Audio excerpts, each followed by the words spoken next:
Hello friends, account economics और maths की videos की नोटिफिकेशन के लिए चैनल को सब्सक्राइब करें और साथ में लगे बेल आइकन को प्रेस करें। Hello friends, welcome back to boost your knowledge. जैसा कि आपने टाइटल पर देखा है कि आज का हमारा टॉपिक है money market and it's instrument. इससे पहले हमने मनी मार्केट और कैपिटल मार्केट में डिफरेंसेस किए हैं। आज हम मनी मार्केट और उसके इंस्ट्रूमेंट के बारे में डिस्कस करेंगे। तो स्टार्ट करते हैं अपनी वीडियो बिना किसी देरी के। जैसा कि हमने डिस्कस किया पिछली वीडियो में कि हमारी जो फाइनेंशियल मार्केट होती है उसके टू पार्ट्स होते हैं, money market and capital market. तो आज हम मनी मार्केट को डिटेल में कर रहे हैं, उसके इंस्ट्रूमेंट्स के साथ मीनिंग। तो मनी मार्केट का मीनिंग अगर हम देखते हैं तो सबसे पहले है the money market is a component of the economy which provide short term funds. Means money market एक ऐसी मार्केट है जिसके अंदर क्या होता है, शॉर्ट टर्म फंड्स हमें अवेलेबल होते हैं। The money market deals in short term loans generally for a period of a year और लेस। मीन्स इसका जो टाइम पीरियड होता है वो 1 ईयर या उससे कम का होता है, और ये जो 1 ईयर या उससे कम का टाइम पीरियड होता है उसको हम शॉर्ट टर्म बोलते हैं। तो ये मनी मार्केट जो है शॉर्ट टर्म लोन्स में हमारी क्या करती है, डील करती है। इसमें जो है मनी एज कॉमोडिटी काम करती है। As money become a commodity, means money हमारी यहाँ पर क्या हो जाती है, कॉमोडिटी बन जाती है। The money market become a component of financial market for assets involve in short term borrowing, lending, buying and selling with original maturity of 1 year और लेस। जो हमारी मनी कॉमोडिटी बन जाती है तो फाइनेंशियल जो मार्केट है उसका क्या हो जाती है, पार्ट हो जाती है, और एसेट्स की तरह वो उसमें इन्वॉल्व हो जाती है, जिसमें हम शॉर्ट टर्म बोरोइंग की, लैंडिंग मीन्स उधार देना, या बाइंग और सेलिंग करते हैं उन पेपर्स की जो क्या है जल्दी से कैश में कन्वर्ट हो जाते हैं और जिनका मैच्योरिटी टाइम पीरियड 1 ईयर या उससे कम का होता है। अगर हम मनी मार्केट के इंस्ट्रूमेंट्स की बात करते हैं तो मेनली हमारे 5 इंस्ट्रूमेंट आते हैं इंडियन इकोनॉमी के। अगर बात करते हैं उसमें तो हमारी जो पहला होता है इसमें कॉल मनी है, फिर ट्रेजरी बिल है, then commercial paper, certificate of deposit and trade bills. Trade bill को हम कॉमर्शियल बिल भी बोलते हैं। तो ये जो है मनी मार्केट के हमारे क्या हो जाएंगे, इंस्ट्रूमेंट हो जाएंगे। आज हम इन्हीं को देख रहे हैं कि कौन सी जो इंस्ट्रूमेंट है वो आखिर में क्या है। तो पहले बात करते हैं हम ट्रेजरी बिल की। Treasury bill means that short-term instrument which the central government issue to the financial institute or general public in order to meet its short-term financial needs. Means treasury bill जो है short-term instrument है जो central government हमारी issue करती है। ये direct issue नहीं करती है, ये आरबीआई के थ्रू इसको इशू करती है। मीन्स आरबीआई जो है वो इसको इशू करेगा। किसको करती है ये, या तो फाइनेंशियल इंस्टीट्यूट्स को या फिर जनरल पब्लिक को, ताकि जो शॉर्ट टर्म फाइनेंशियल नीड है गवर्नमेंट की उनको फिल किया जा सके। It's maturity period can not be more than a year. इसका मैच्योरिटी पीरियड 1 साल से ज़्यादा नहीं हो सकता। इसका जो मैच्योरिटी पीरियड होता है या तो होता है 14 डेज या फिर 91 डेज, या फिर 91 का डबल कर देंगे हम 182 डेज, या फिर जो हम 182 का भी डबल कर देते हैं 364। तो ये जो डेज हैं ये इसके मैच्योरिटी टाइम पीरियड के लिए होते हैं। और ये मैंने पहले भी बताया है, they are issued by RBI on behalf of the government. ये आरबीआई इशू करती है गवर्नमेंट के बिहाफ पर। इसमें और भी कुछ इंपॉर्टेंट पॉइंट्स हैं। फॉर एग्जाम्पल ये जो होता है एक छोटे अमाउंट के लिए नहीं होता, इस जो एक फिक्स अमाउंट के लिए होता है और उसी के मल्टीपल में जो है ये इशू किया जाता है।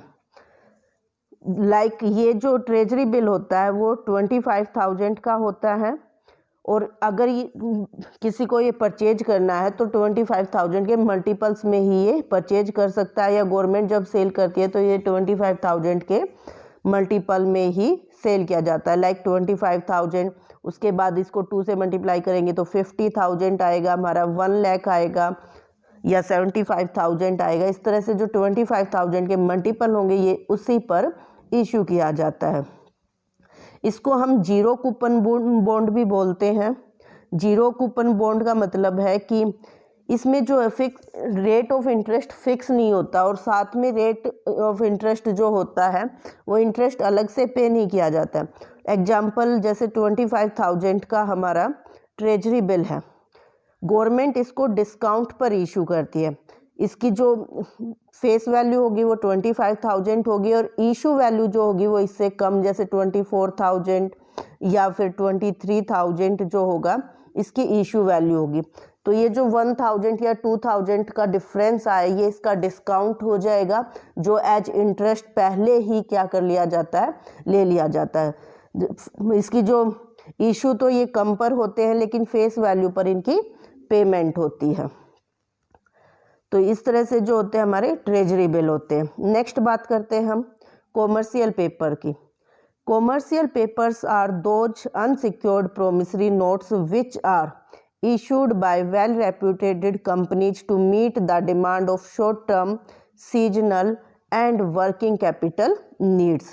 मीन्स कॉमर्शियल पेपर भी हमारे क्या अनसिक्योर्ड प्रोमिसरी नोट है।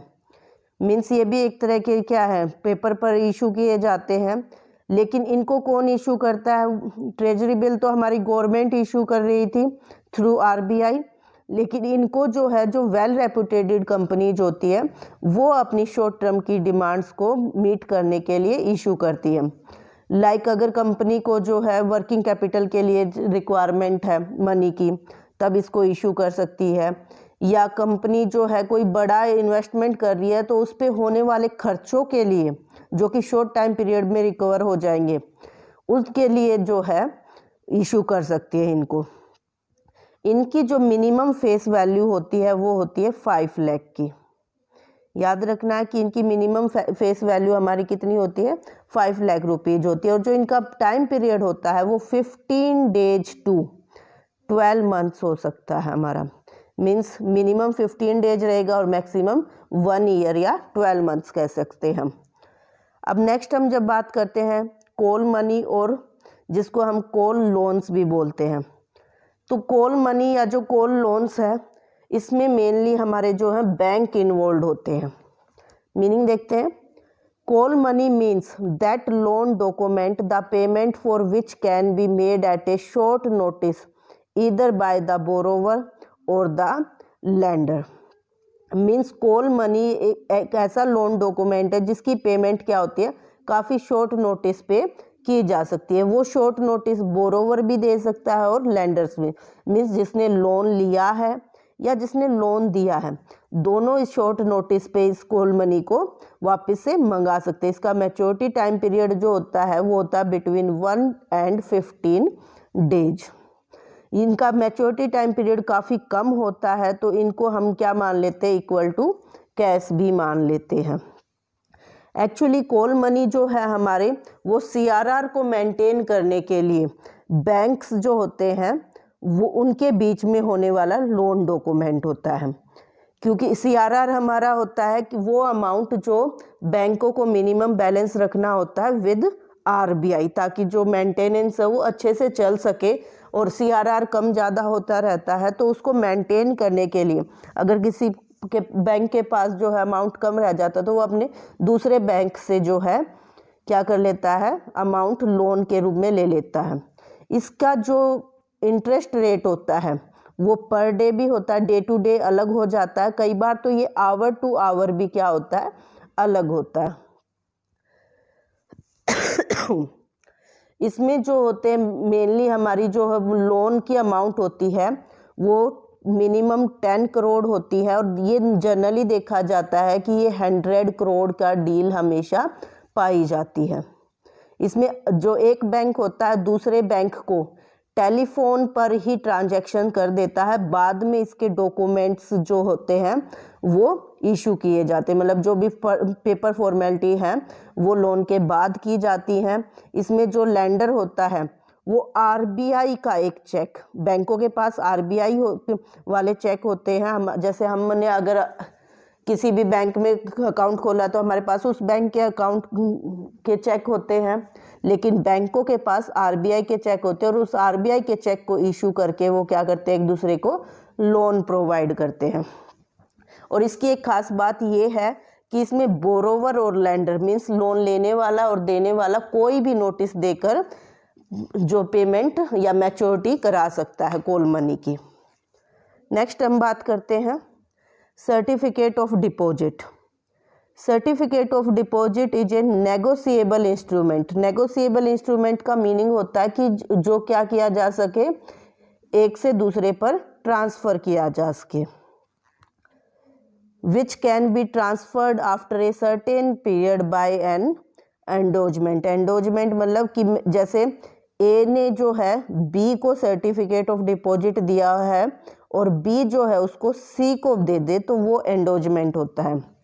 तो ये नेगोशिएबल इंस्ट्रूमेंट है जो कि हमारा क्या होता है, एक टाइम पीरियड के बाद एंडोज किया जा सकता है। ये जो सर्टिफिकेट ऑफ डिपॉजिट है वो शेड्यूल बैंक या फिर जो नॉन कॉमर्शियल बैंक होते हैं हमारे, या इंडियन फाइनेंशियल इंस्टीट्यूट जो है हमारे, वो इशू करती हैं, like IDBI, IFCS, ICICI bank, IDBI bank. यहाँ पर ये एक्जिम बैंक आएगा, ये ए नहीं है, ये आई है, EXIM bank. Certificate of deposit are issued to individual, ये किसी इंडिविजुअल को, एसोसिएशन को, या फिर कंपनीज को, या फिर कॉरपोरेशंस को इशू किए जाते हैं। और इनकी भी जो मिनिमम फेस वैल्यू होती है वो 5 लाख रुपीज होती है। हमने देखा था कि जो कॉल मनी होती है उसकी भी हमारी जो हमारे कॉमर्शियल पेपर होते हैं, कॉल मनी नहीं, कॉमर्शियल पेपर जो होते हैं उनकी भी मिनिमम वैल्यू 5 लाख थी और उसके मल्टीपल में ये चलते हैं। ऐसे ही सर्टिफिकेट ऑफ डिपॉजिट भी मिनिमम 5 लाख का होता है और उसके मल्टीपल में चलता है।